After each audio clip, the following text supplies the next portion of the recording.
Hello, and today we're going to be playing Legends of Stardust. We're going to start Chapter 2 now.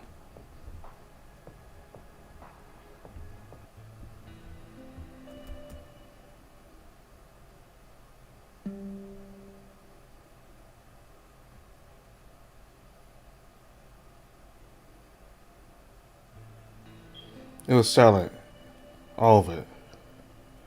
After the glaring light dissipated, Jonathan found himself standing within the confines of an enigmatic chamber.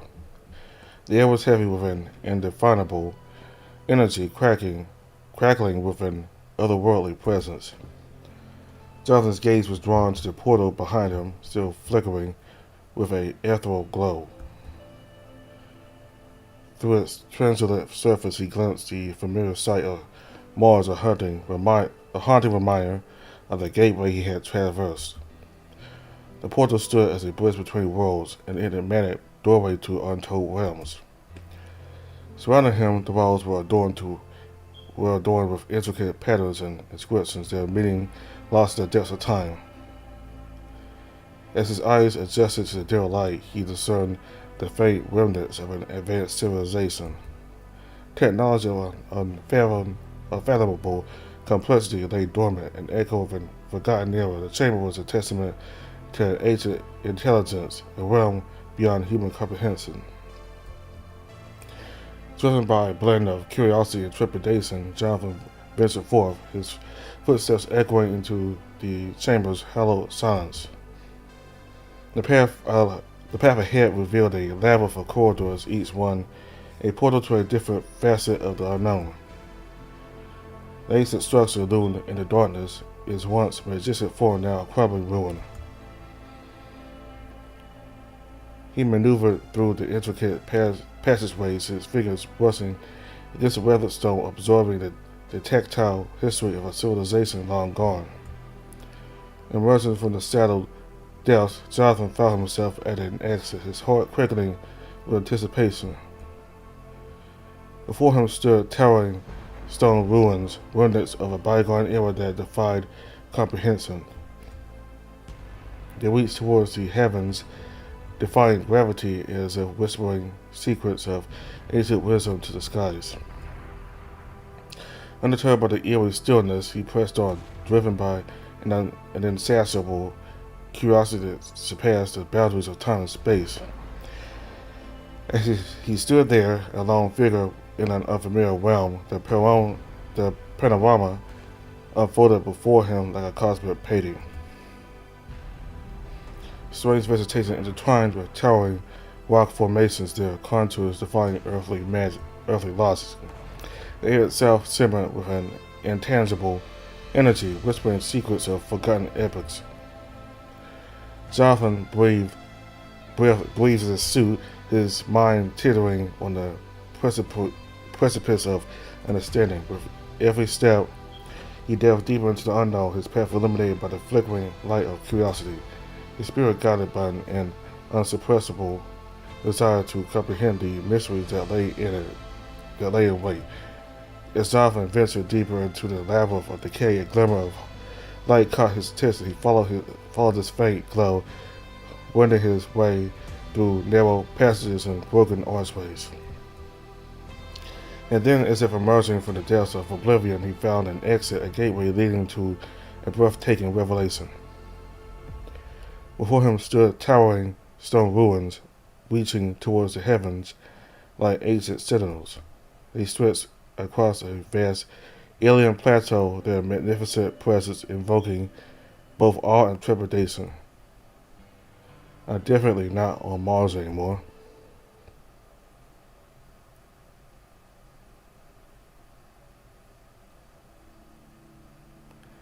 As Jonathan gradually emerged from the realm of dreams, his mind struggled to shake off the remnants of the enigmatic visions. Confusion lingered in the air like a shroud, casting a shadow of uncertainty over his waking consciousness. Disoriented and unsure of his surroundings, he took a moment to gather his thoughts, the echoes of the dreams still dancing at the fringes of his memory. The weight of his body reminded him of the exertions of the previous day, reminded of vibrant celebrations and unexpected encounters that had unfolded. Bruised and weary, he sensed the need to get up and face a new day. The demands of his responsibilities calling to him like a distant echo. With a lingering hesitation, he pushed aside the fragments of the dreams, allowing himself to be pulled into the rhythm. Jonathan pressed the intercom button, but there was no response. After he tried another 2 times, a tired, grumpy voice answered on the other end. Self-voicing disabled.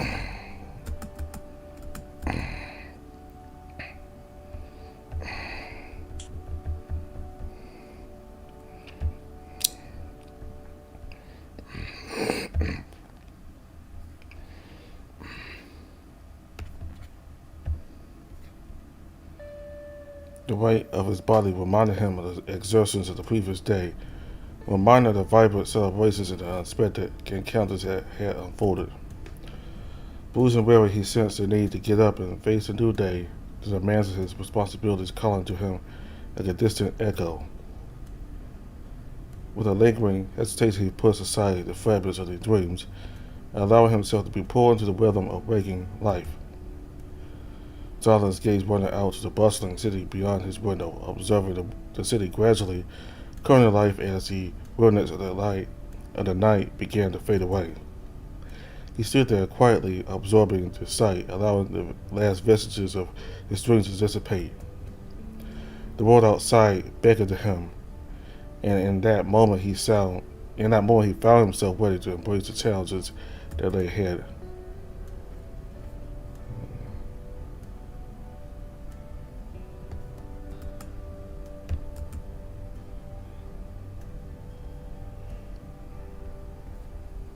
And we're gonna go ahead this. I think it's explored enough.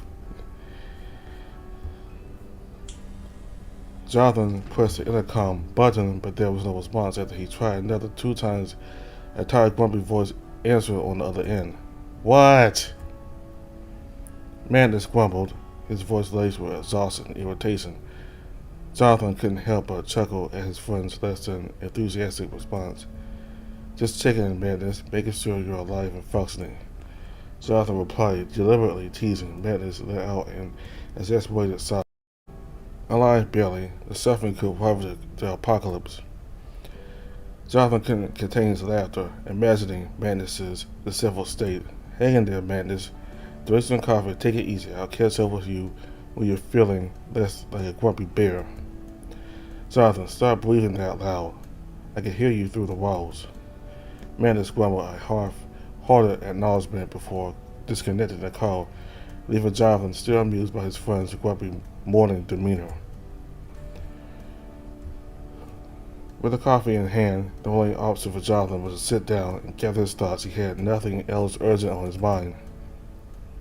Jonathan arrived at the embassy, greeted by the familiar tone coming from the communication hub, alerting him of waiting messages before he even managed to start his working day. As he settled into his office, Alyssa walked in with a warm smile. They exchanged greetings and began reminiscing about the events of the previous day's grand celebrations. Alyssa, still brimming with excitement, eagerly recounted the mesmerizing performances of vibrant colors and the pulsating energy of the aeronaut cultural festivities.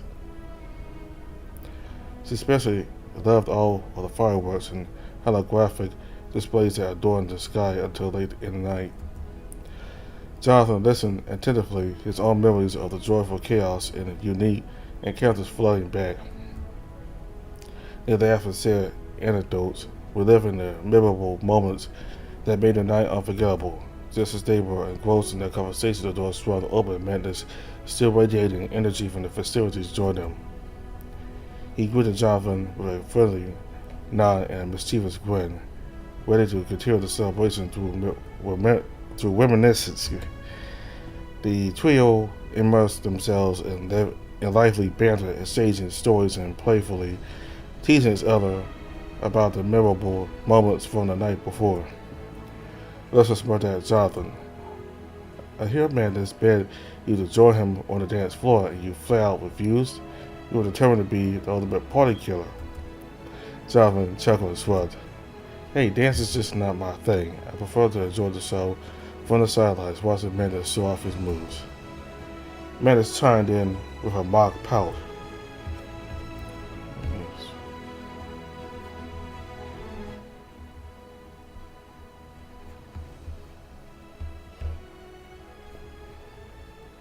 Come on, Jonathan, you missed out on all the fun.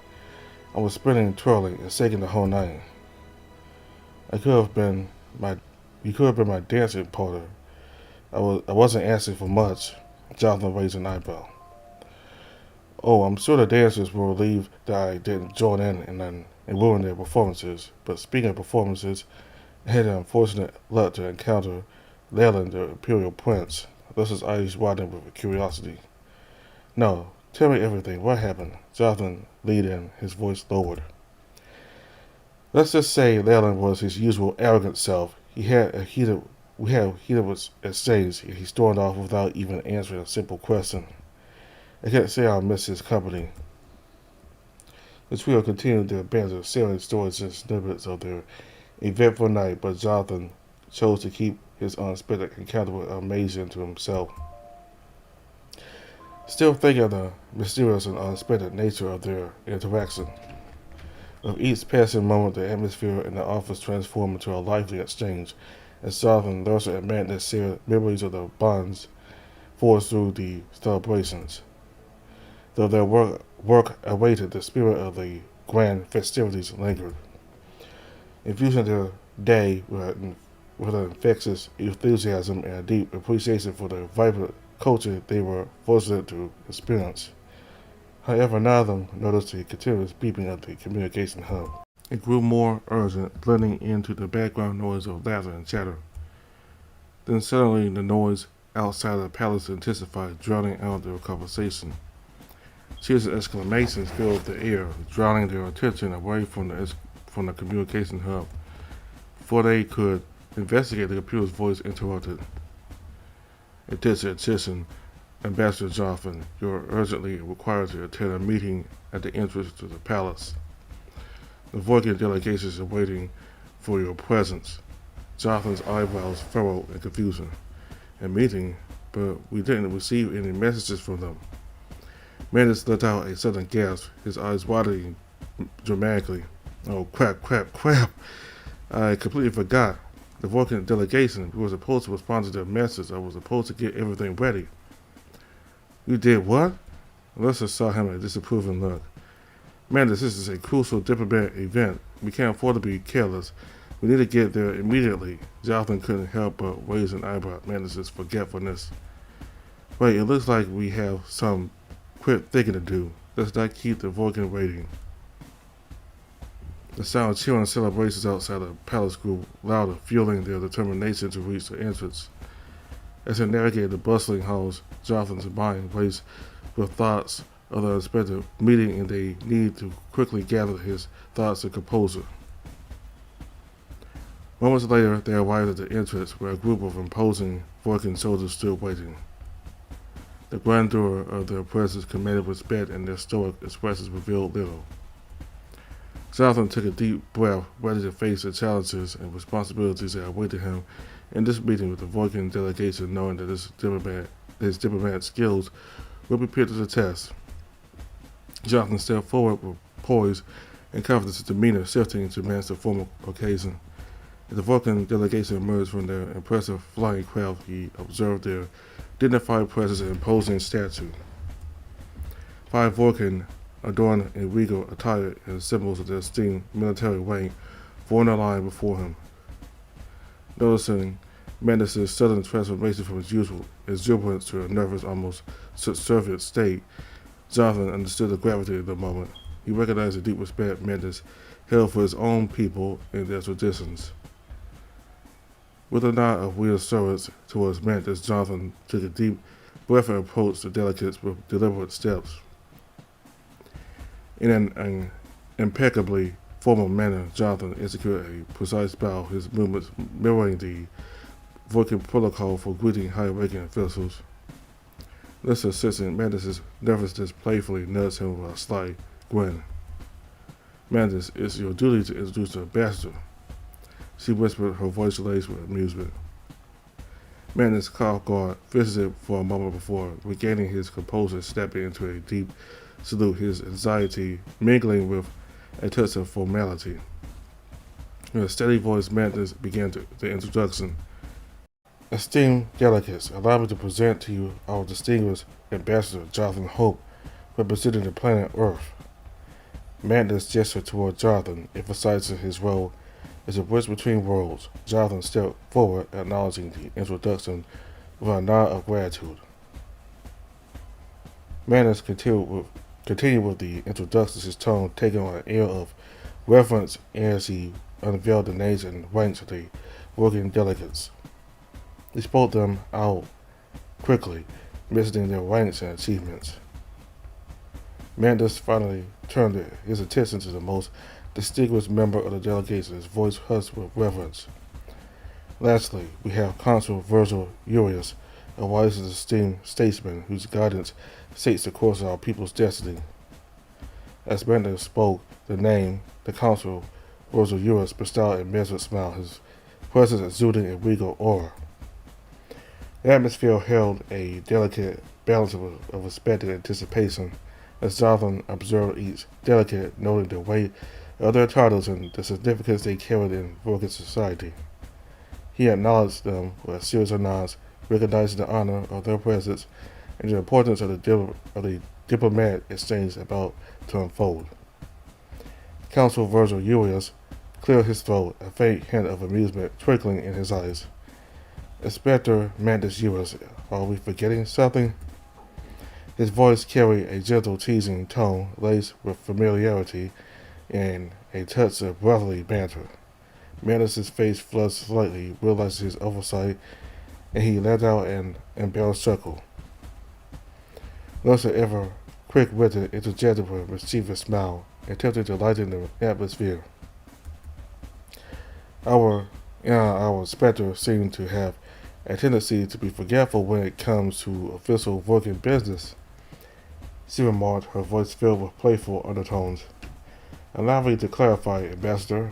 Consul Virgil Urius happens to be Mantis's brother, he said, a mischievous glint in her eyes. Jonathan couldn't help but feel slightly amused by the exchange. He extended a warm smile towards Consul Virgil Urius, acknowledging the unique dynamic within the delegation. It is an honor to meet you, Consul Virgil Urius, Centurion Gaius Valerius, Tribune Octavia Amelia, Legate Lucius Cap. Jonathan greeted all of them, his tone infused with genuine respect. I appreciate the opportunity to engage in meaningful dialogue and foster a fruitful relationship between our worlds. Consul Virgil Urius returned a smile, his eyes glimmering with a mix of amusement and pride. The honor is ours, Ambassador Jonathan Hope. And I've heard much about your diplomatic prowess and the wisdom you bring to the table, not to mention my brother's obsession regarding Earth and your family's achievements. Ambassador Hope, as per our message, Consul Virgil Urius began, but before he could finish, Mantis interjected with a sheepish tone. We have not heard your message. There were difficulties. Elsa couldn't resist teasing her colleague. You forgot, dear Consul. Your brother forgot, she said with a playful smirk, glancing at Mantis, who shuffled awkwardly. Jonathan, realizing the gravity of the situation, offered a sincere apology. I apologize for any inconvenience caused by the oversight. It was not our intention to disregard your message. Please accept my apologies on behalf of the Earth Embassy. The other Vulcan members murmured discontentedly amongst themselves, their approval evident. However, Consul Virgil Urius raised his hand to silence them, his eyes twinkling with amusement. With a cheerful voice, he Inspector Mantis Urius, are we forgetting something? His voice carried a gentle, teasing tone, laced with familiarity and a touch of brotherly banter. Mantis's face flushed slightly, realizing his oversight, and he let out an embarrassed chuckle. Lucia, ever quick-witted, interjected with a mischievous smile, attempting to lighten the atmosphere. Our inspector seems to have a tendency to be forgetful when it comes to official work and business. she remarked, her voice filled with playful undertones. Allow me to clarify, Ambassador. Consul Virgil Eurus happens to be Mantis' brother, she said, a mischievous glint in her eyes. Jonathan couldn't help but feel slightly amused by the exchange. He extended a warm smile towards Consul Virgil Eurus, acknowledging the unique dynamic within the delegation. It is an honor to meet you, Consul Virgil Eurus, Centurion Gaius Tiberius, Tribune Octavia Aemilia, Legate Lucius Cassius. Jonathan greeted all of them, his tone infused with genuine respect. I appreciate the opportunity to engage in meaningful dialogue and foster a fruitful relationship between our worlds. Consul Virgil Eurus returned the smile, his eyes glimmering with a mix of amusement and pride. The honor is ours, Ambassador Jonathan Hope. I have heard much about your diplomatic prowess and the wisdom you bring to the table, not to mention my brother's obsession regarding Earth and your family's achievements.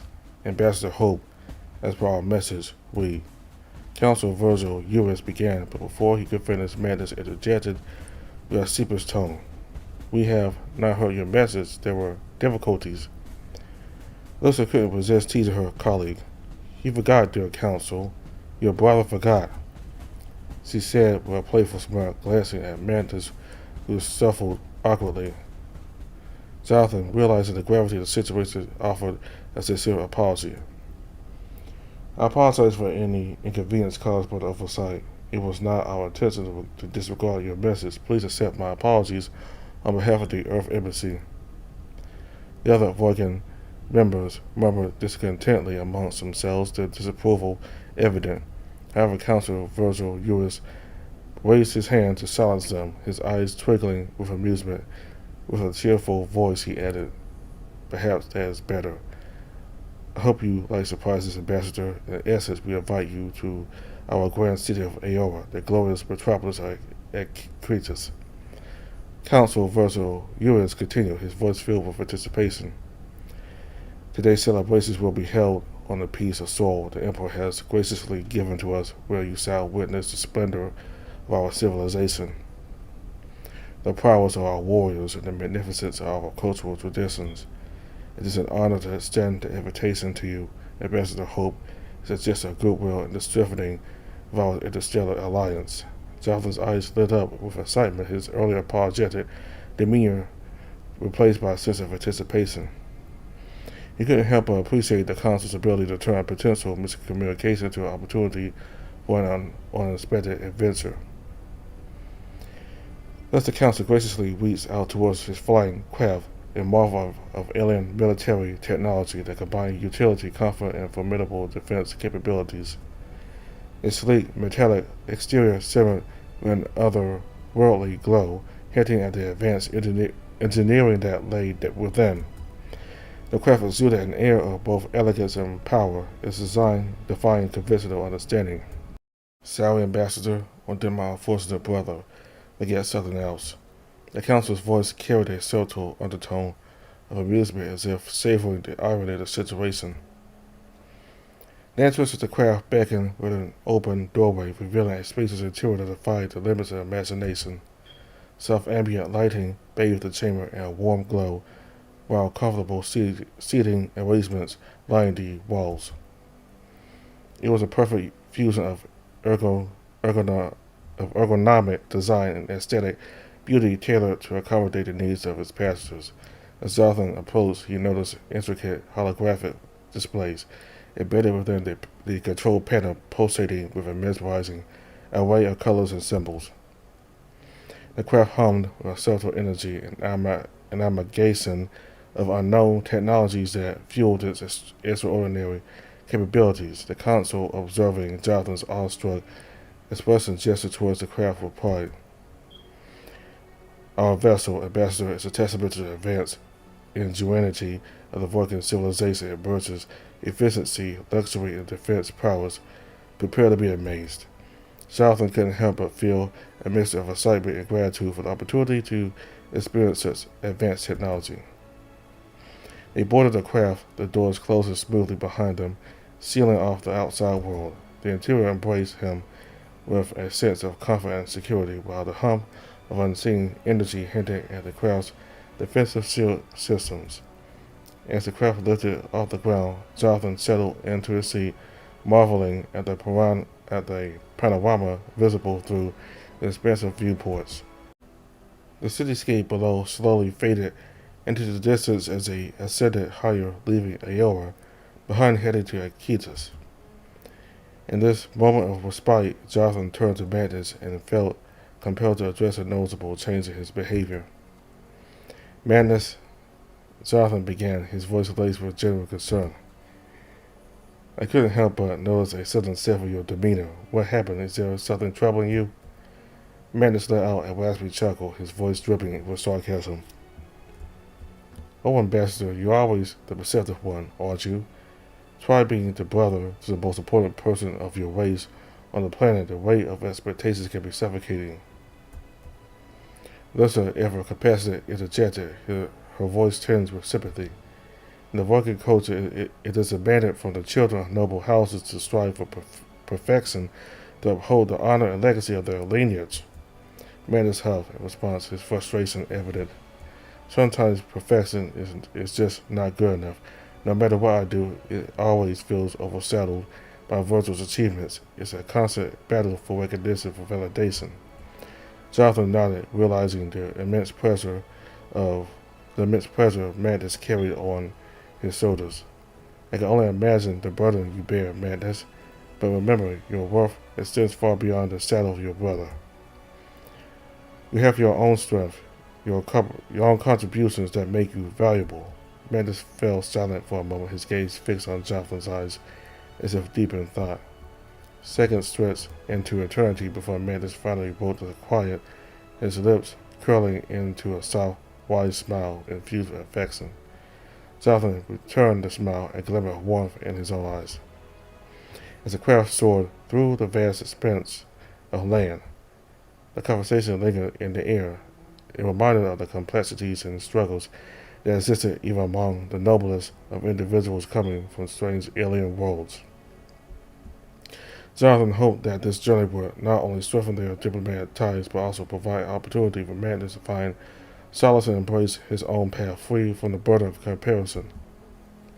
The airship descended gracefully, gliding over the breathtaking city that unfolded beneath them. Jonathan's eyes widened in awe as he beheld the magnificent city of Akitas, a blend of whitewashed architecture and grandeur buildings that stood as a testament to both antiquity and advanced technology.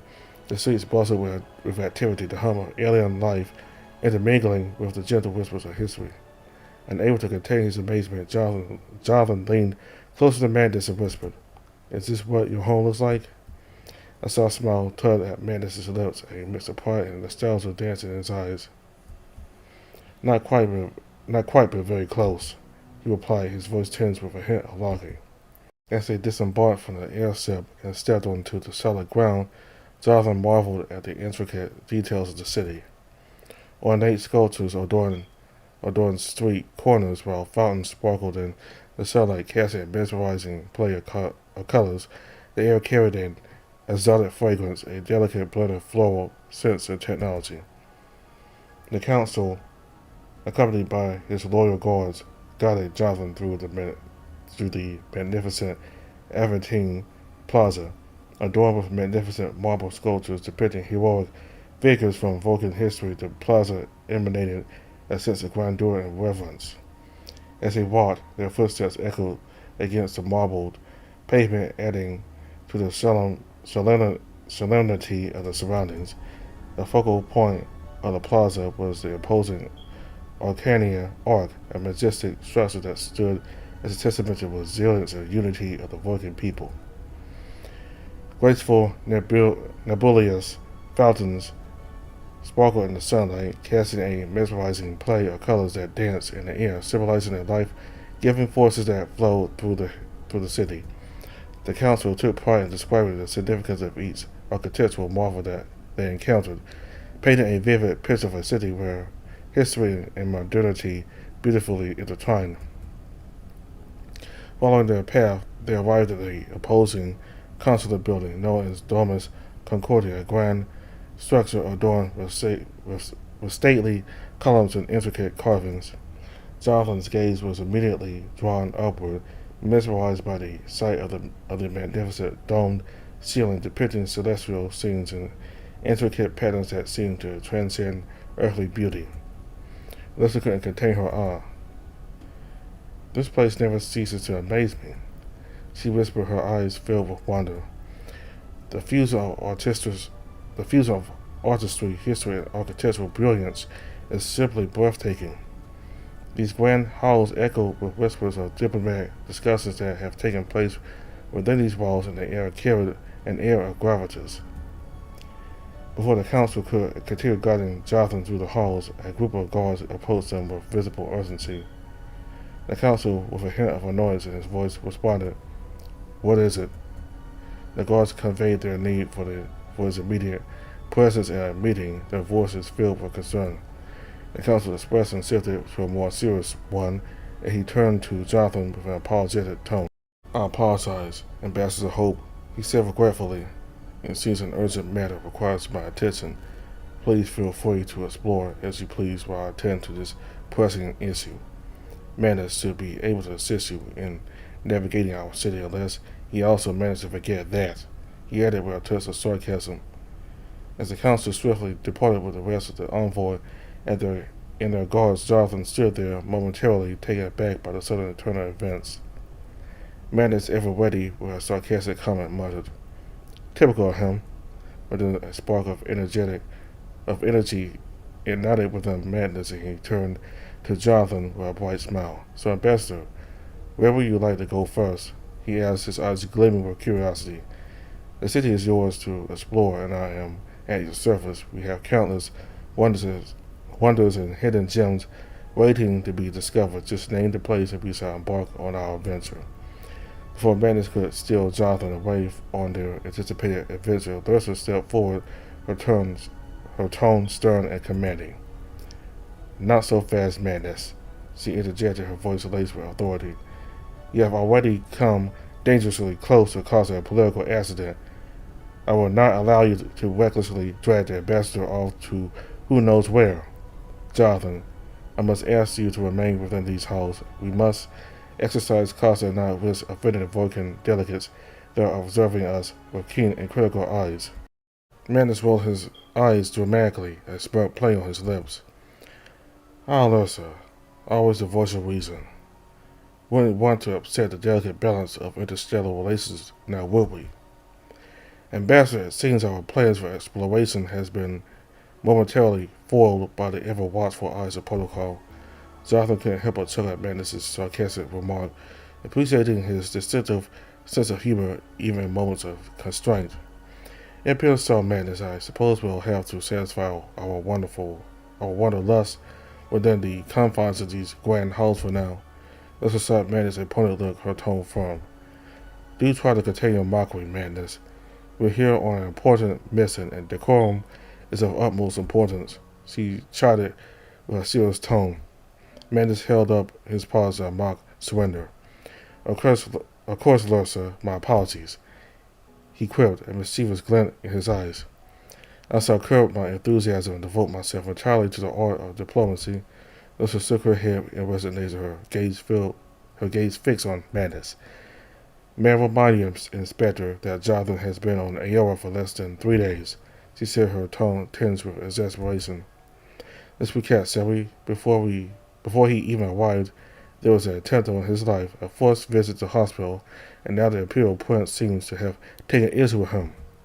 And let's not forget that he forgot about a critical meeting that holds immense importance for the political future of the Ambassador's planet, the entire planet, Madness."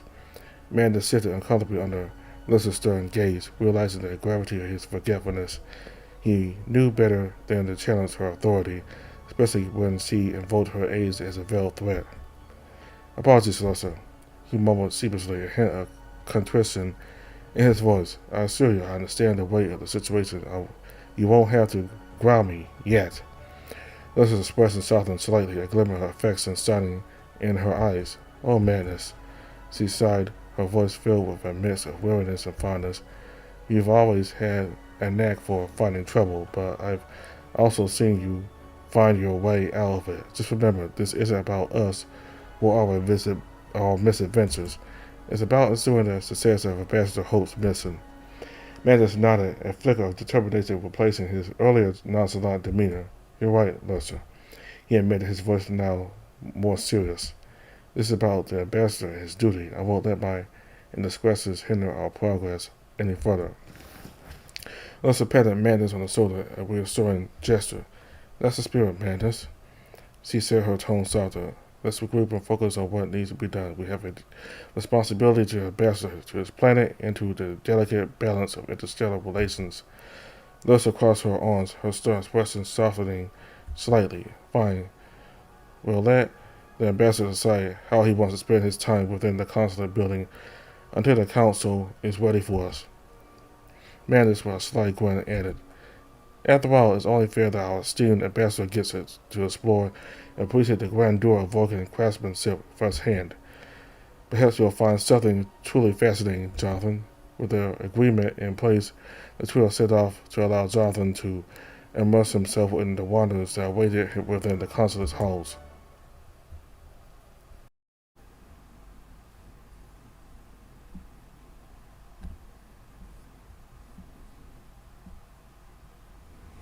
Jonathan stepped into the grand reception area of the Vulcan consulate, marveling at the seamless fusion of elegance and technology.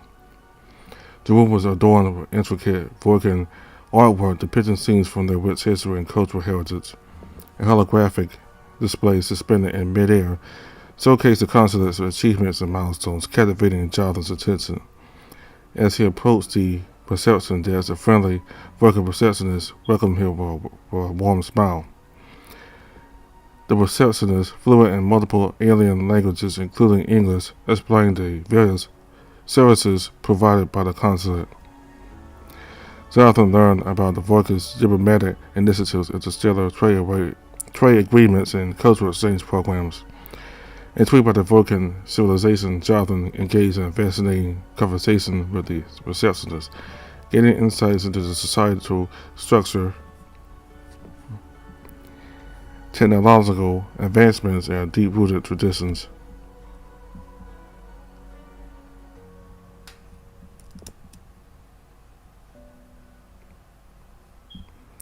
As Jonathan continued to explore the reception area, he came across a display showcasing the Vulcan's technological achievements. Among them was an impressive piece of interactive technology that allowed visitors to experience a virtual tour of the Vulcan's home world. Curious, Jonathan decided to try it out. With the device's help, he was transported to the lush landscapes and bustling cities of the Vulcan homeworld, experiencing the sights and sounds as if he were truly there.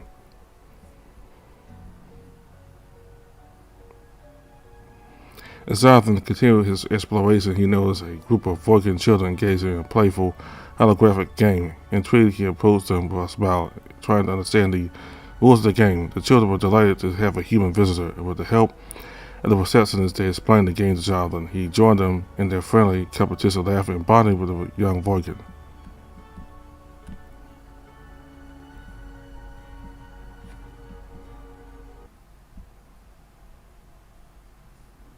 Moving through the administrative wing, Jonathan found himself in the documentation wing, a treasure trove of Vulcan knowledge.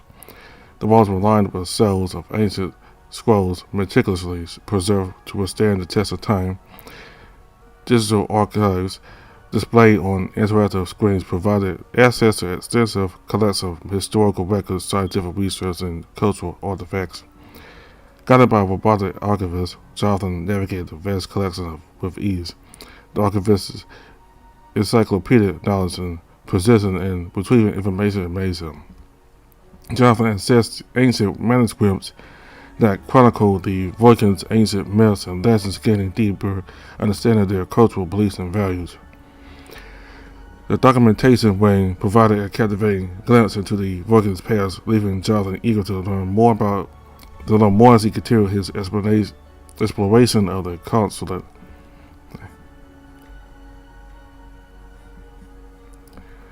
Within the documentation wing, a cultural symposium was organized, bringing together renowned Vulcan scholars and experts from various fields. The symposium aimed to foster intellectual exchange and promote cross-disciplinary collaboration. Jonathan had the privilege of attending thought-provoking panel discussions and engaging in stimulating conversations with leading minds in Vulcan society. Topics range from the impact of art and literature on cultural identity to the exploration of advanced scientific theories. The symposium showcased the Vulcans' commitment to intellectual growth and their dedication to pushing the boundaries of knowledge. Jonathan found himself immersed in a vibrant atmosphere of intellectual curiosity, leaving the symposium with newfound insights and a renewed appreciation for the Vulcans' rich cultural heritage.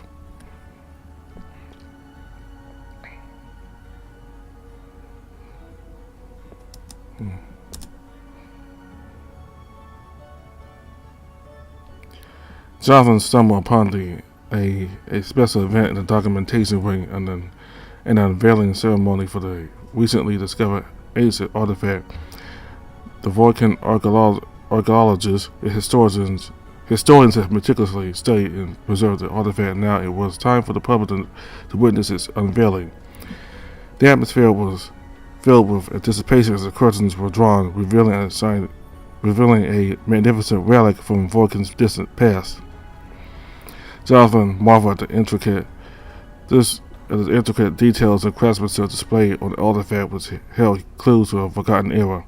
Expert researchers provided insight commentary, shedding light on the artifact's historical significance and implications for Vulcan culture.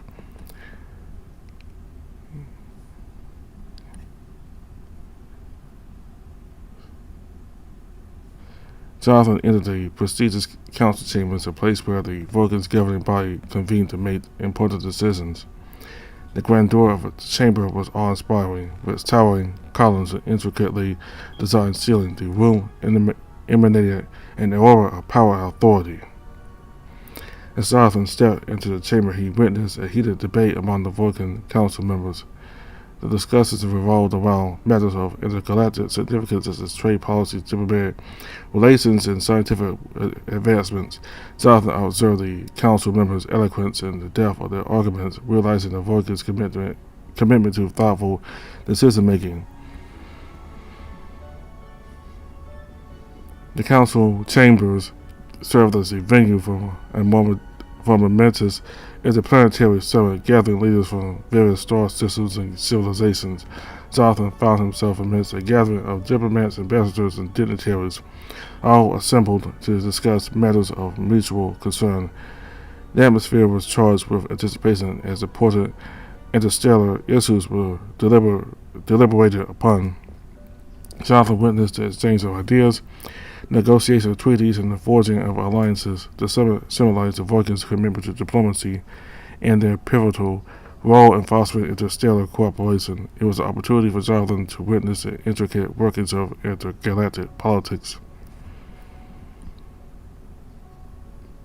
Jonathan had the privilege of attending a special session in the council chambers where the High Counselor addressed the Vulcan populace. As the highest-ranking official in the Vulcan government, the High Chancellor's words carried immense weight and significance. The address encompassed a wide range of topics from social progress and scientific advancements to the challenges and opportunities faced by the Vulcan civilization. Jonathan listened attentively as the High Counselor outlined a vision for the future, emphasizing unity, cooperation, and the pursuit of knowledge.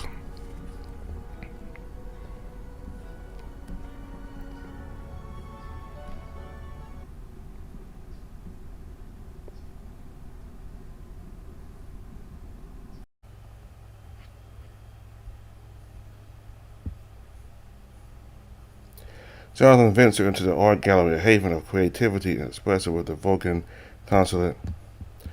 The gallery walls were adorned with an impressive collection of Vulcan artwork, showcasing a harmonious blend of vibrant colors, intricate patterns, and thought-provoking symbolism. Each piece seemed to tell a unique story, reflecting the depth of Vulcan culture and artistic prowess.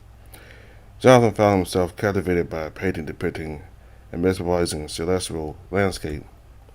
The artist's skillful brushstrokes and use of luminous hues brought the scene to life, invoking a sense of wonder and awe. He engaged in a conversation with a knowledgeable curator who revealed the painter's deeper meaning and representation of the Vulcan's spiritual connection to the cosmos. Jonathan had the privilege of attending the highly anticipated vernissage at the art gallery, where an exquisite collection of Vulcan masterpieces was unveiled to the public for the first time. The gallery was adorned with captivating artworks that showcased the Vulcan's artistic prowess and unique perspectives. Jonathan immersed himself in a world of vibrant colors and intricate designs and thought-provoking themes. From mesmerizing sculpture to breathtaking paintings, each piece told a story of Vulcan culture, history, and emotions. Renowned Vulcan artists and curators were present, providing insightful commentary on artworks and their significance. Jonathan stepped into the Cultural Exchange Center, a bustling hub of interstellar interactions and shared experiences. The air was filled with the harmonious sounds of various languages and the aroma of exotic cuisines. The center served as a meeting point for individuals from different corners of the galaxy, fostering understanding and appreciation for diverse cultures. The center hosted interactive workshops and allowing Jonathan to immerse himself in the Vulcan way of life. He participated in traditional dance lessons guided by skilled Vulcan instructors who taught him the intricate movements and the stories behind each dance. Jonathan also had the opportunity to try his hand at calligraphy, carefully crafting elegant Vulcan characters under the guidance of a patient mentor.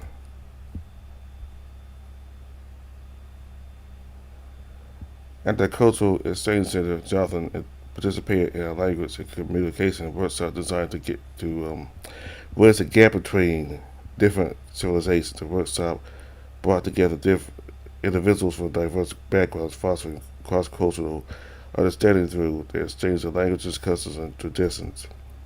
Expert linguists and cultural experts guided the participants, teaching them basic phrases and cultural nuances.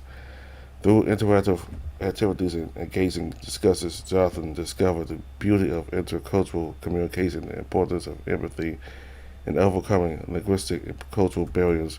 The workshop provided a platform for meaningful connections to be forged and laid the foundation for future collaborations and friendships between different civilizations. Jonathan entered the illustrious Halls of Heroes, a hallowed space dedicated to commemorating the remarkable achievements of the Vulcan's greatest leaders and visionaries. The hall was adorned with larger-than-life statues, each representing a figure who had made significant contributions to Vulcan society and the galaxy at large. As he walked through the hall, Jonathan marveled at the stories behind each hero. He learned about brave explorers who had charted unknown territories, brilliant scientists who had pushed the boundaries of knowledge, and compassionate leaders who had championed equality and justice. The Vulcans' reverence for their heroes was palpable, and Jonathan felt a deep sense of respect for their enduring legacies. Engaging with holographic displays, Jonathan had the opportunity to interact with virtual representations of these heroes. Through immersive simulations, he experienced pivotal moments in their lives and witnessed their extraordinary acts of courage and wisdom.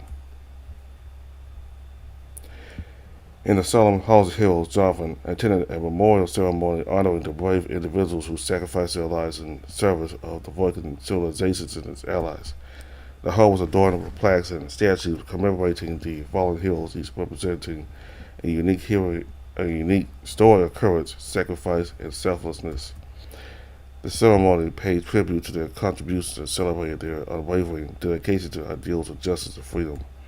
Jonathan stood among the solemn crowd, witnessing the emotional speeches, musical tributes, and moments of silence that filled the hall with reverence.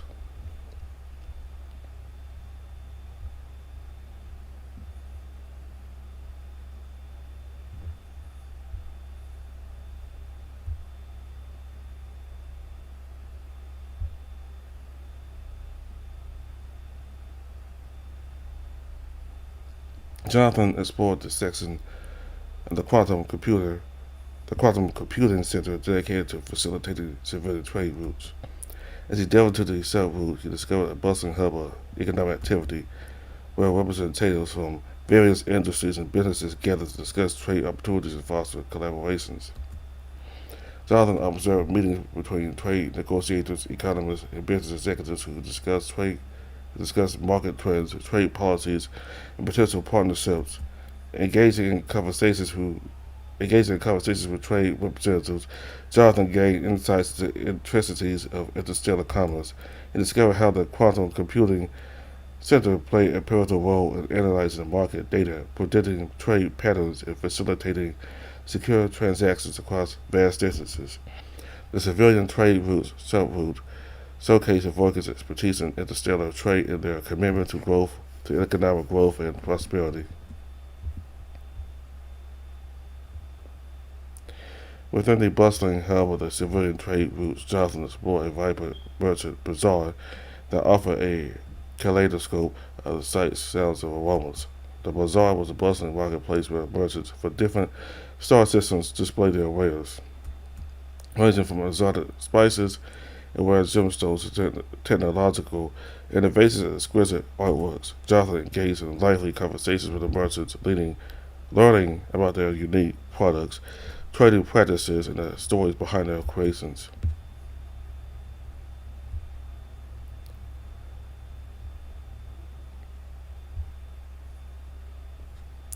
As Jonathan ventured deeper into the quantum computing center, he discovered a specialized area dedicated to research coordination. Here, teams of coordinators and project managers work tirelessly to facilitate collaboration among researchers and allocate resources and oversee the progress of various scientific investigations. The research coordinators ensured that each project remained on track, adhering to timelines and goals. Engaged in conversations with the coordinators, Jonathan learned about the challenges that they face in managing multidisciplinary teams and aligning research efforts towards common objectives. Jonathan participated in the prestigious scientific symposium held in the research coordination section of the complex. Esteemed researchers and scholars from various civilizations gathered to share their latest findings, innovations, and theories. The symposium covered a wide range of disciplines, including astrophysics, quantum mechanics, bioengineering, and more. Jonathan witnessed engaging presentations, thought-provoking discussions, and collaborative sessions aimed at pushing the boundaries of knowledge. The symposium showcased the Vulcan's commitment to scientific advancement and their role as a hub for interdisciplinary research collaboration. Within the research coordination section, Jonathan embarked on a guided tour of state-of-the-art research facilities. He explored advanced laboratories, observation rooms, and data analysis centers, witnessing cutting-edge equipment and technologies used in groundbreaking research projects. Knowledgeable scientists and technicians provided insights into their research areas, explaining their intricate experiments and their potential implications. Jonathan gained a deeper understanding of Vulcan's scientific capabilities and their contribution to advancements in various fields.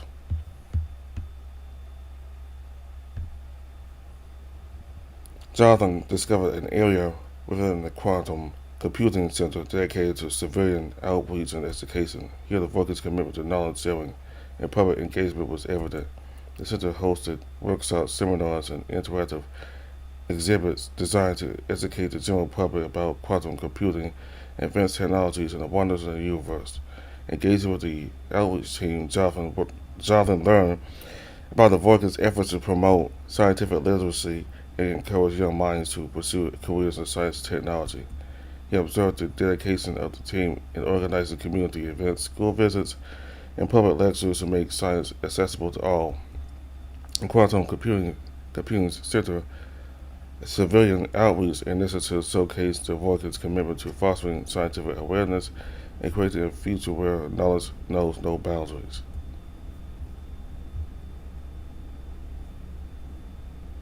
Within the civilian outreach section, Jonathan attended a captivating cultural exchange workshop that celebrated the traditions, arts, and the customs of various civilizations. Accompanying artists, musicians, and performers demonstrated their unique talents and shared their cultural heritage through interactive workshops and demonstrations. Jonathan actively participated in hands-on activities such as creating artwork inspired by different cultural styles and trying his hand at playing exotic musical instruments.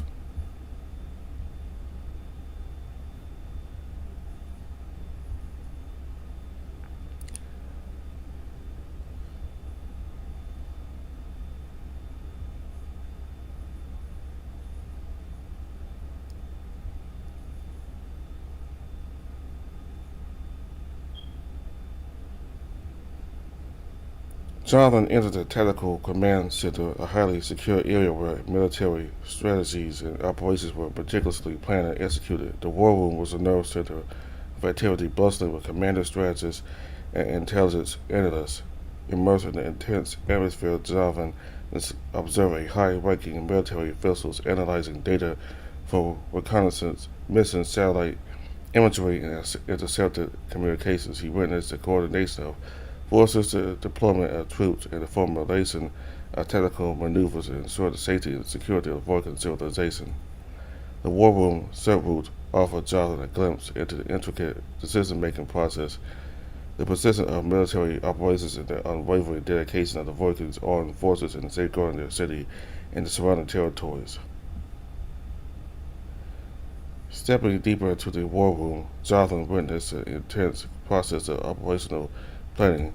Large display screens filled with maps, satellite images, and real-time data projected a comprehensive view of the battlefield. Commanders and their teams huddled around the screens, studying the terrain, identifying potential dangers, and devising precise maneuvers. The atmosphere was one of focused determination as they analyzed risk, anticipated contingencies, and fine-tuned their strategies to maximize success while minimizing casualties. Before too much information was revealed, one of the Vulcan guards politely asked Jonathan to leave.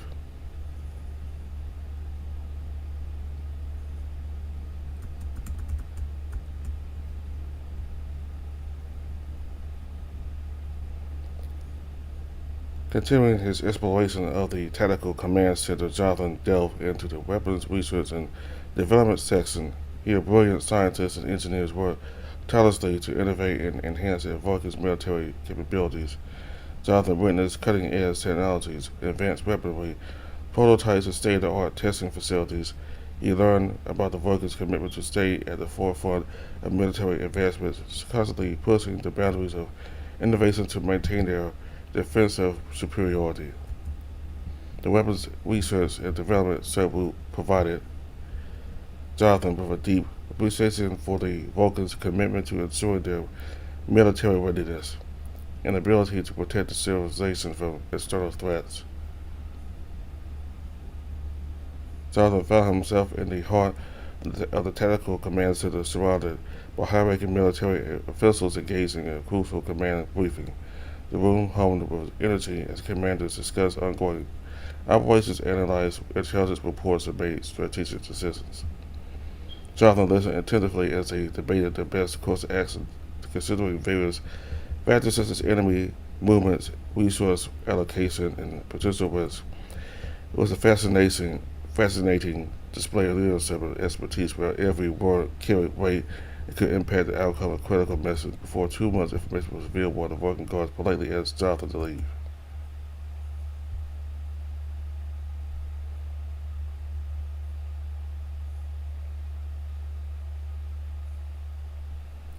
I think all these choices will end up with Jonathan being told to leave. I don't think Jonathan should have been in this area here.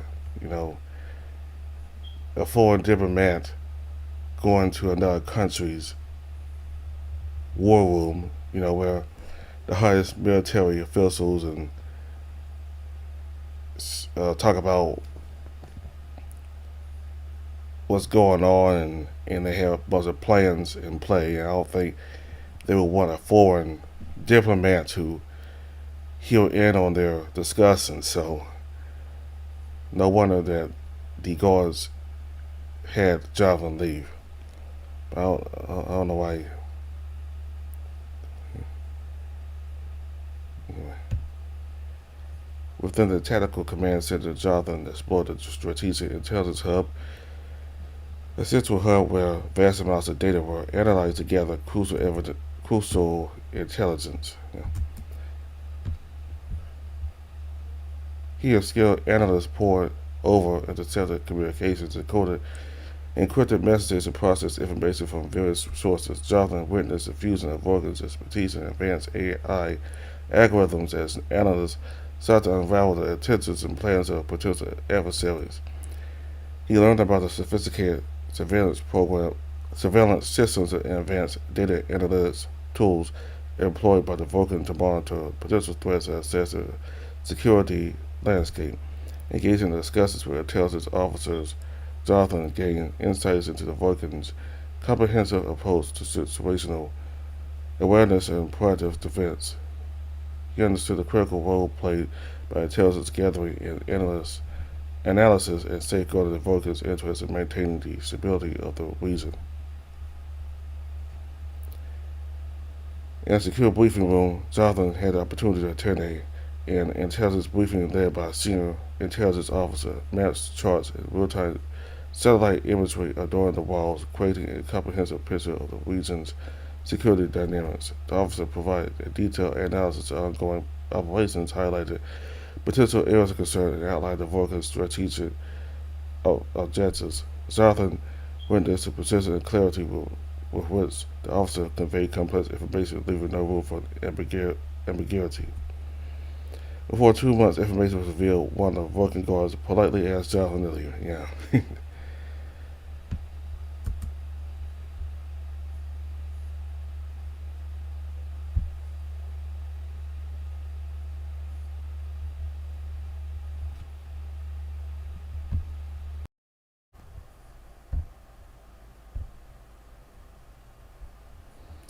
Jonathan's footsteps grew heavier with each passing moment as fatigue settled in.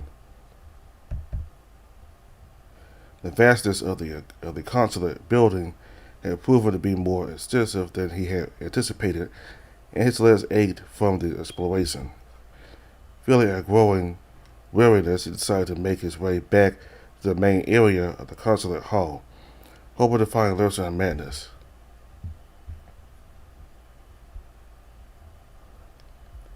As Jonathan emerged into the bustling thoroughfare, his eyes widened at the sight of a grand Imperial procession making its way towards the Consulate.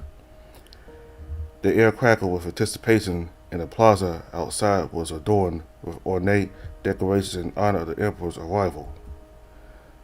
Jonathan's tiredness was momentarily forgotten as he stood in awe of the momentous occasion. As the Emperor, a figure of regal magnificence, stepped into the Consulate, Jonathan instinctively bowed in respect. To his surprise, the Emperor nodded gently with a warm smile, his eyes twinkling with kindness. Ambassador Hope. The Emperor greeted, his voice resonating with warmth and authority. How has your day been thus far, exploring the wonders of the Vulcan Consulate? What memories linger from last night's celebration? Jonathan straightened himself, realizing that the Emperor was familiar with his experiences. Your Majesty, he replied respectfully, my day has been filled with awe and discovery. The Vulcan Consulate is a testament to the richness of your culture and the achievements of your people. As for the memories of last night, they are etched in my mind as memories of great joy and camaraderie. The Emperor's gaze grew thoughtful as he leaned in slightly, his voice filled with genuine concern. Tell me, Ambassador, have you had the opportunity to encounter my wayward son, Leland? We have pressing matters to discuss. I had hoped he would be present. Jonathan hesitated for a moment, choosing his words carefully. Your Majesty, I regret to inform you that I have not yet crossed paths with Prince Leland during my explorations. I have been captivated by the wonders of the Consulate and its surroundings. The Emperor nodded understandingly.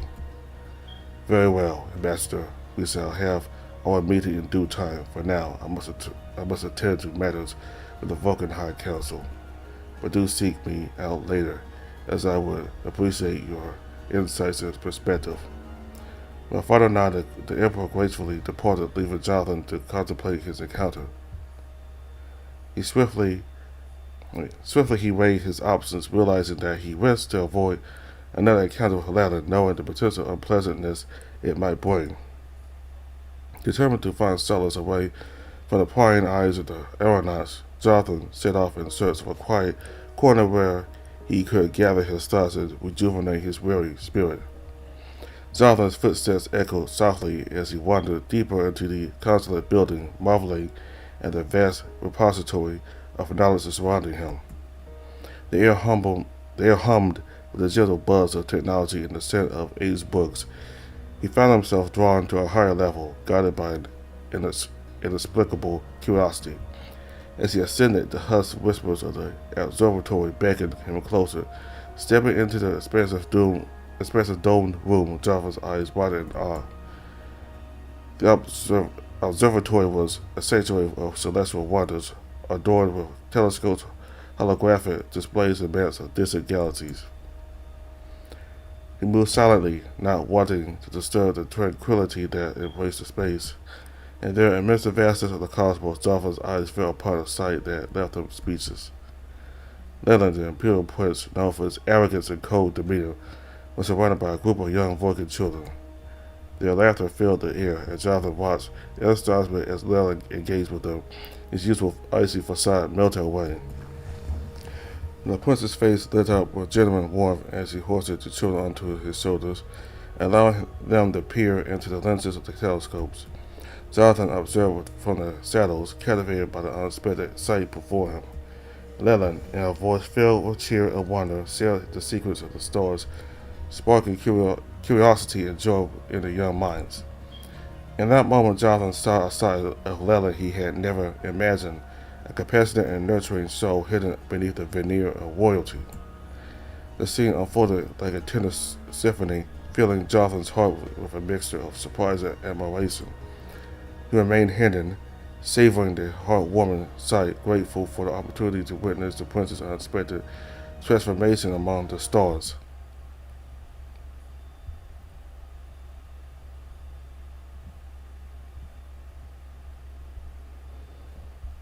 They were nowhere to be seen. As he navigated the ornate corridors, his gaze fell upon a secluded alcove leading to a corner of the building he hadn't yet explored. After wandering through a maze of corridors, he reached his destination. To his surprise, it was a secluded garden within the Consulate building. As Jonathan strolled through the hidden garden, a gentle breeze carried the sweet scent of blooming flowers, infusing the air with tranquility. He paused, captivated by the serene beauty surrounding him. Just as he was about to continue his exploration, he heard a deep, melodious voice that seemed to emanate from the heart of the garden. "Ah, who is this visitor in my sanctuary of serenity?" The voice greeted, drawing Jonathan's attention. Turning towards the source, he found himself facing Prince Amazon, who sat under the shade of a majestic tree, a book of ancient Vulcan poetry resting in his hands. The prince's eyes, gleaming with wisdom and a touch of melancholy, met Jonathan's with a sense of intrigue.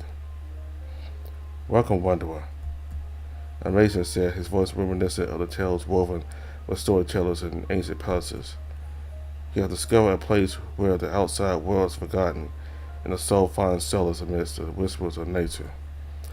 Pray join me, and let us share a moment of respite from the burdens that weigh upon our shoulders." Jonathan approached cautiously and took a seat beside him. "Your Highness," he began, his voice filled with reverence, "I am honored to be granted this privilege. This garden is a true oasis of peace. I am amazed the Vulcan managed to fit this place in their busy, bustling Consulate building." A fleeting smile graced Amazon's feline lips as he responded. "Peace is a rarity in my world, Ambassador Hope, but within these walls where the wind carries forgotten melodies and the flowers dance to their own rhythm, peace can be found. Tell me, how have you found your journey on? How have you found your journey on Aora thus far? Jonathan's eyes gleamed with excitement as he shared tales of his adventures, the vibrant culture he had encountered, and the discoveries he had made in the last 2 days of exploration. Amazing listened intently, his gaze fixed on the flora around them, lost in contemplation. After a few minutes of conversation, then their tranquility was interrupted by the distant voices of the scary guards and Saeed, the first advisor. Sensing the urgency, Amazing swiftly ascended the tree, skillfully maneuvering through the branches until he disappeared within the foliage. Jonathan, perplexed by the sudden disappearance, remained still as the guards appeared in the entrance and approached him led by Saeed. Saeed's stern voice pierced the air. "Greetings, Ambassador. Have you seen the prince?" He inquired, his tone betraying a hint of impatience.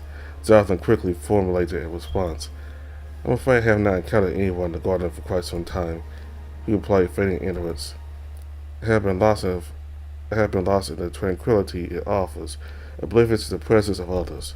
Self-expression softened at base slightly. "Apologies for disturbing your peace, Ambassador." He murmured curtly before departing with the guards, to the footsteps fading into the distance. As the garden returned to its calm embrace, Amazing gracefully descended from the tree, his eyes reflecting a blend of relief and gratitude. "The prince thanks you, Ambassador, for your quick thinking," he acknowledged, his voice tinged with a newfound appreciation. Sometimes the shadows serve their purpose, shielding those who must remain hidden. Jonathan, puzzled by the prince's cryptic words, hesitated before voicing his curiosity. "Your Highness, may I ask you why you hide your face and conceal your presence in certain situations? What is the purpose of all those secrets?" "Curiosity is a trait the prince finds endearing, Ambassador, but some secrets are meant to be guarded, hidden away in the depths of one's being. I trust you understand." Despite the prince's air of secrecy, there was an underlying warmth in his demeanor, a genuine interest in connecting with Jonathan on a deeper level. Amazing's gaze shifted away, his eyes clouded with a complex mix of emotions. To be a prince is to be both a prisoner and a puppet to others," he confessed, his voice tinged with a bittersweet melancholy. "The weight of expectations, the strings that bind him to a predefined destiny, they suffocate his spirit. In the saddles, the prince can be free, even if just for a fleeting moment." The prince's expression softened, and a spark of mischief glimmered in his eyes. "But enough of the saddles," he declared, his voice regaining a touch of lightheartedness. "Let the prince share with you the verses that have captured his own ruling soul, the poetry that transcends time and space. For in these words, Ambassador Holt, lies the essence of the Voigan spirit."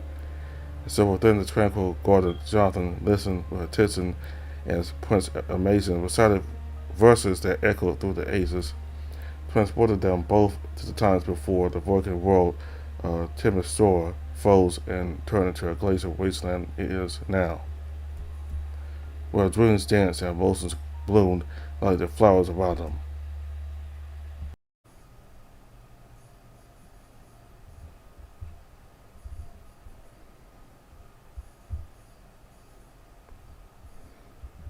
As his footsteps echoed through the expansive Consulate hall as he wearily searched for Lursa and madness.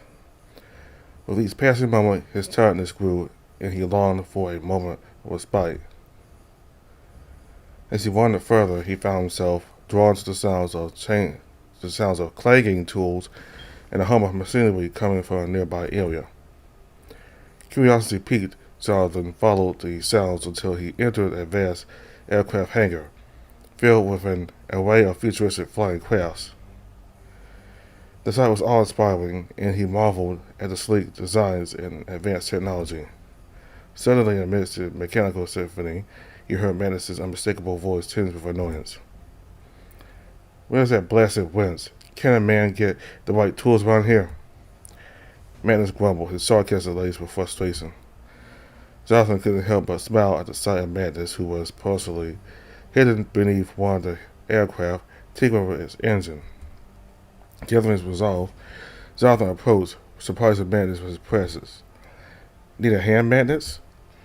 Jonathan offered, extending the requested tool. Mantis, sliding out from under the craft, looked up with a mix of surprise and amusement. Well, Ambassador Hope, I never expected to see you here, especially in a place like this. Getting your hands dirty, are we?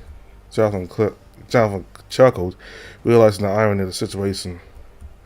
I suppose a person can't easily say who they are, no matter their title or position. Mantis' eyes sparkled mischievously. The fire still burns within you. Perhaps all this political maneuvering has dulled your skills in passing. Care to prove me wrong? He gestured toward a sleek, aerodynamic, speeder craft, nearly its polished surface gleaming under the hangar lights. Jonathan's competitive spirit was ignited, and he accepted the challenge without hesitation. Get away from me, Jonathan? Mantis grinned, a gleam of excitement in his voice. That is very convenient, Mantis. Have you planned this, hoping I will just wander in here? Mantis chuckled, his eyes twinkling with mischief. Jonathan couldn't help but laugh, the weariness of his exploration fading away in the face of Mantis' infectious enthusiasm. Well, Mantis, it seems I can't back down from a challenge. Prepare yourself for a race you won't soon forget.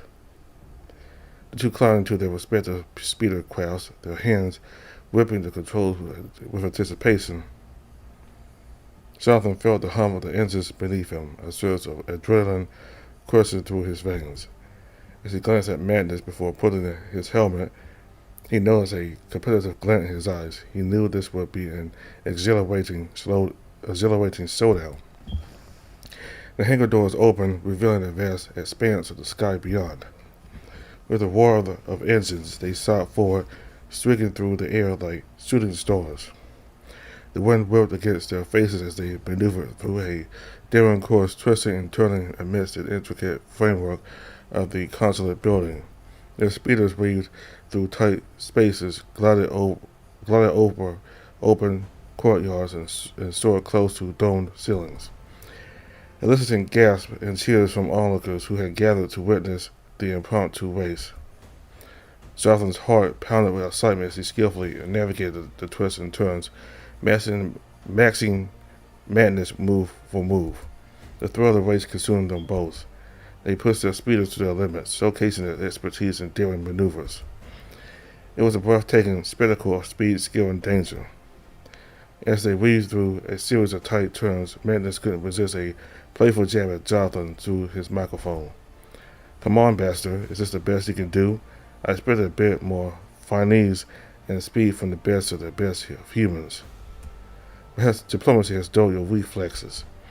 Jonathan smirked, his competitive spirit fueling his determination. Why don't you start talking, Madness, and learn how to fly? Madness let out a hearty laugh. Prepare to eat my Stardust. His speeder zoomed through the course, narrowly missing obstacles and executing daring aerial maneuvers. You're lucky I'm taking it easy on you, Madness. Jonathan called out, but to his surprise, Madness pulled the nose of his speeder up and his craft shot up in the clouds with a wild laugh ringing in Jonathan's speakers. I hope you didn't forget how to fly, Jonathan. I wouldn't want you to feel too defeated when I inevitably surpass you. Madness playfully scoffed, his voice laced with sarcasm. The speeder zoomed through the course, narrowly missing obstacles and executing daring aerial maneuvers. In the race, Madness took them high above the city, pushing the limits of their crafts.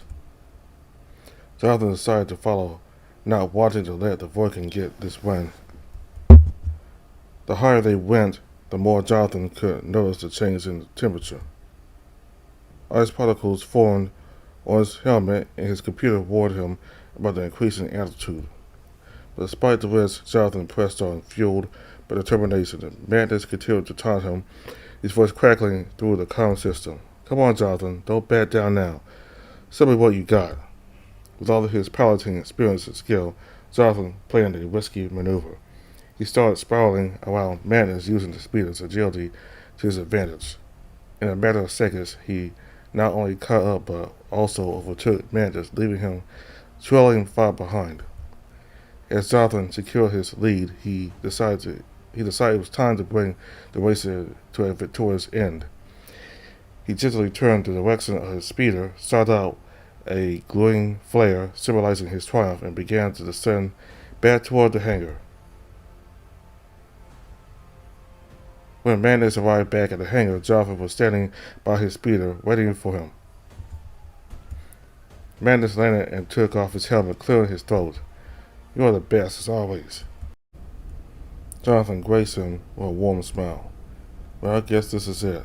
I enjoy that, Mandus." He put down his helmet, ready to walk away. But Mandus, not willing to let the moment slip away, said, "It doesn't have to be. We could go to dinner. After all the celebrations, debrief each other." Jonathan shook his head gently, a mix of emotions crossed his face. "Why, Mandus? So I can be just another one of your heroic conquests?" Mandus smiled mischievously. "Or I could be one of yours." Jonathan shook his head, holding a smile. "It was a nice race, Mandus." Mandus watched him go, a wistful expression in his eyes. There was something in that moment, a fleeting connection that Mandus couldn't quite put into words. He smiled. "Of course, Jonathan, you will have ample time to regain your strength soon, but for now we have some important guests to meet." Before the council could elaborate further, the booming voice of the Emperor joined their conversation, drawing their attention. "My friends, my allies, I was hoping I would be able to find you here. Truly, this place should have a map." The council, filled with reverence, greeted the Emperor while the rest of the company followed suit. However, the Emperor, with a fatherly gesture, waved off their gestures with respect. The Emperor turned his attention to Jonathan, his voice filled with warmth. "Ambassador, I hope you have been taken care of during your exploration. It is a pleasure to have you among us. Council, have you prepared something for our esteemed guests to eat? We cannot keep our guests tired and hungry." The council's relief was palpable as he reassured the Emperor. "Everything is prepared, Your Majesty. We are honored to welcome you and our guests to a royal dinner." The Emperor nodded approvingly. "A royal dinner indeed. Council, you never fail to impress with your hospitality. Let us not keep our guests tired and hungry any longer." The council leading the way, the group made their way to a stunning dining hall adorned with exquisite decorations and tables adorned with delectable dishes. The aromas wafting through the air were tantalizing, making Jonathan's stomach rumble in anticipation. As they approached the dining area, the council leaned into Jonathan, whispering, "The Imperial Prince, Leland, and Prince Mason have already arrived." Jonathan's gaze shifted to the two princes, his curiosity piqued. Leland's narrow eyes conveyed his usual disdain upon seeing the human ambassador, while Major's gentle nod in Jonathan's direction offered a subtle acknowledgement, a solid reassurance that there was a shared understanding between them. Taking his place beside Larsa, Jonathan couldn't help but feel a mixture of excitement and apprehension. As the royal dinner commenced, the atmosphere buzzed with a blend of anticipation, respect, and underlying current of intrigue. The sumptuous feast and the gathering of influential figures set the stage for a night that would shape the course of their intertwining destinies. Where diplomacy, alliances, and the unraveling of secrets would unfold like an intricate dance. As the evening progressed, Jonathan felt the weight of exhaustion pressing upon him. Madness, usually full of banter and wit, seemed quieter than usual. Jonathan's tiredness prevented him from steering a conversation, instead allowing Larsa to take the lead as the torchbearer of the group's interactions. He joined in when his input was needed, offering polite remarks and engaging in discussions when required, but his mind often wandered to the comforting thought of rest. The exquisite food was served, each dish a masterpiece of culinary artistry, and the conversation flowed around the table. The Emperor's commanding presence commanded attention, and Jonathan found himself captivated by the story shared and the wisdom imparted. However, the fatigue that had settled deep within Jonathan's bones began to take its toll. However, the fatigue that had settled deep within Jonathan's bones began to take its toll. His eyelids felt heavy, and his thoughts blurred at the edges. Jonathan caught himself experiencing a small, static charge a few times, which surprised him. He longed for a moment of respite, a chance to rejuvenate his weary body and mind. Lissa, ever observant, noticed Jonathan's struggle to stay engaged.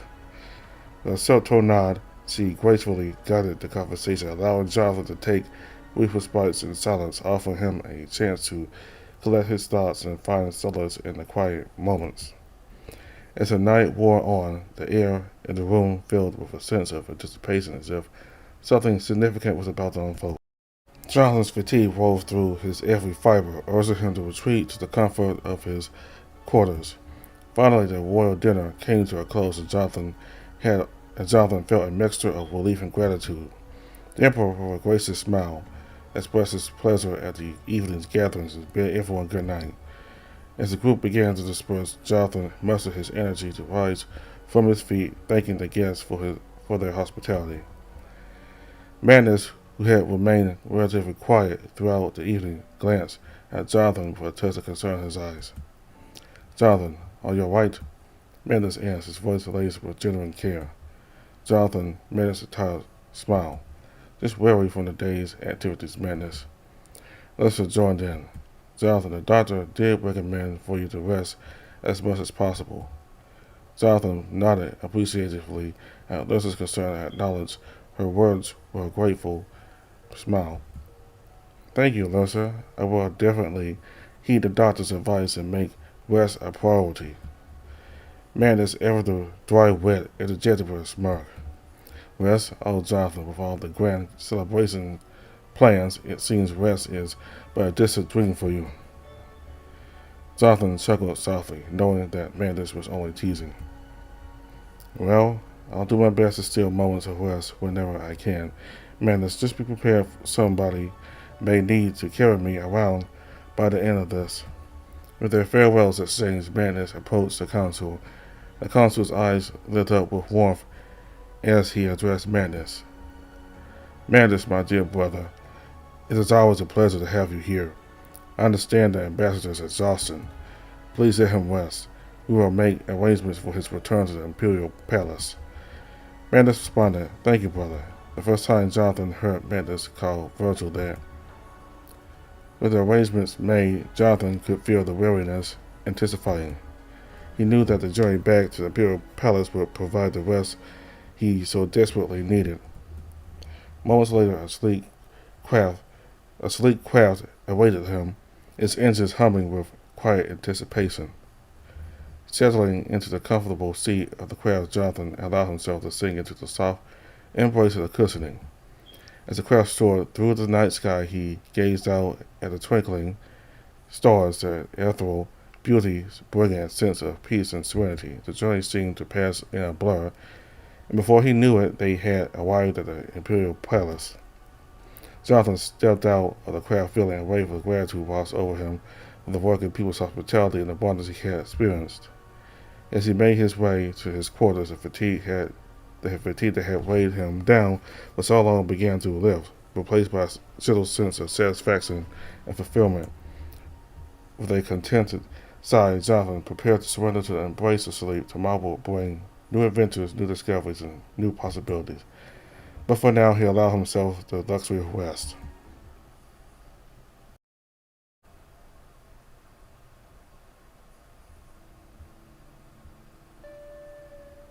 Okay, so I'm going to stop here.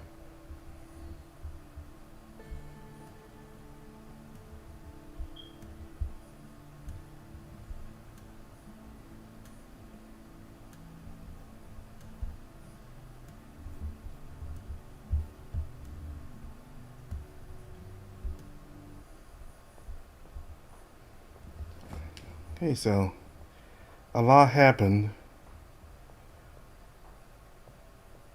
was made it very understandable for Jonathan to be tired at the dinner. I mean, I've gone through that as well. Like I had so much, like you have so much going on in the day, and regardless of whether it's good or bad, it tires you out as you just want to just lay down somewhere and rest. So I understand what Jonathan was going through at a dinner, especially when both he and Madness raced throughout the city into the skies in those jet cars, I think.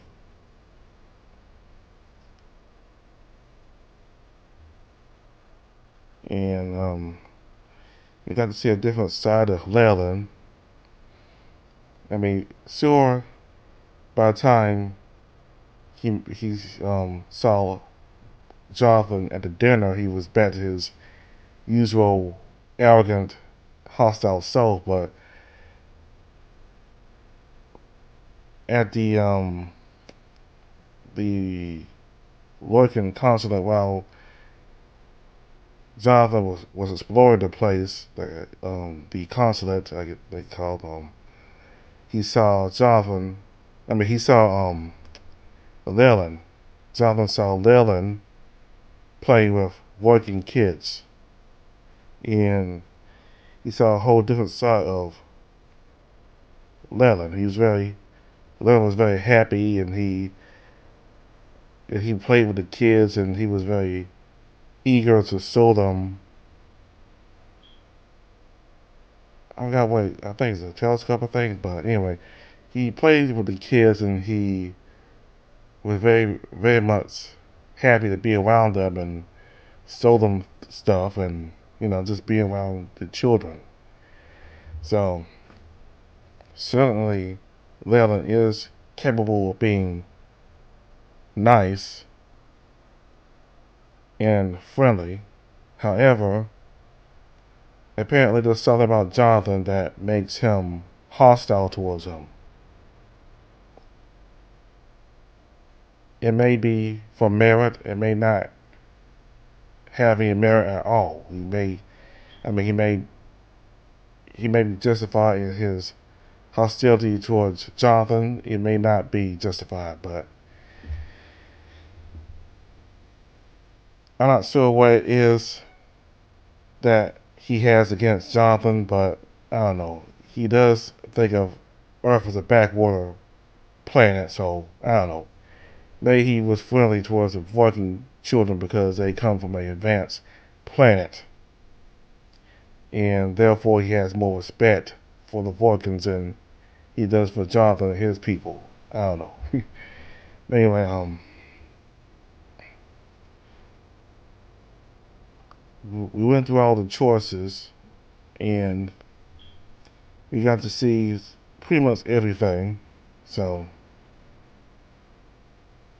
it's been an eventful day for Jonathan. So that's all I have for now. We'll finish off the rest of what's left of the game next time. So thank y'all very much for watching. Bye.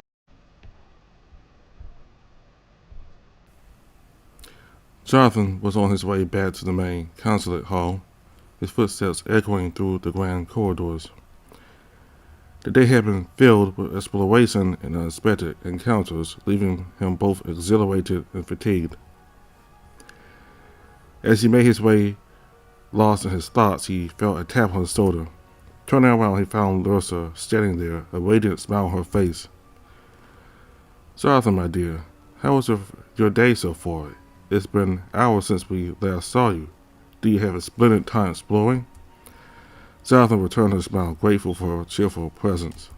Lursa, it has been quite an adventure. I've witnessed the wonders of this magnificent consulate from the Hall of Heroes to the quantum computing wing. I must say, Vulcan culture never fails to amaze me. Before they could delve further into their conversation, Jonathan noticed Madness and the consul standing together, engaged in hushed discussion. As soon as they caught sight of him and Lursa, their conversation ceased abruptly, as if a secret had been concealed. The consul approached Jonathan with a courteous smile. Ambassador Hope, please accept my sincerest apologies for the delay. I hope you had an enjoyable day exploring our consulate. I have been informed that you ventured into various parts of the building and took part in the events organized for the day. I trust it was a fulfilling experience.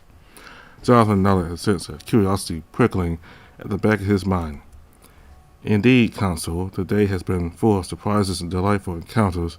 I feel privileged to have immersed myself in the rich tapestry of Vulcan culture. The Consul's eyes gleamed with satisfaction. I'm glad to hear that, Ambassador. Our consulate holds treasures both ancient and contemporary, and I am pleased that you have had the opportunity to witness the splendor. Feeling the weight of exhaustion settling upon him once again, Jonathan mustered the strength to speak. Consul, I must admit that I am quite tired. I have been exploring for a considerable amount of time. Is there a place where I can rest before we proceed? The consul smiled graciously, understanding the ambassador's fatigue.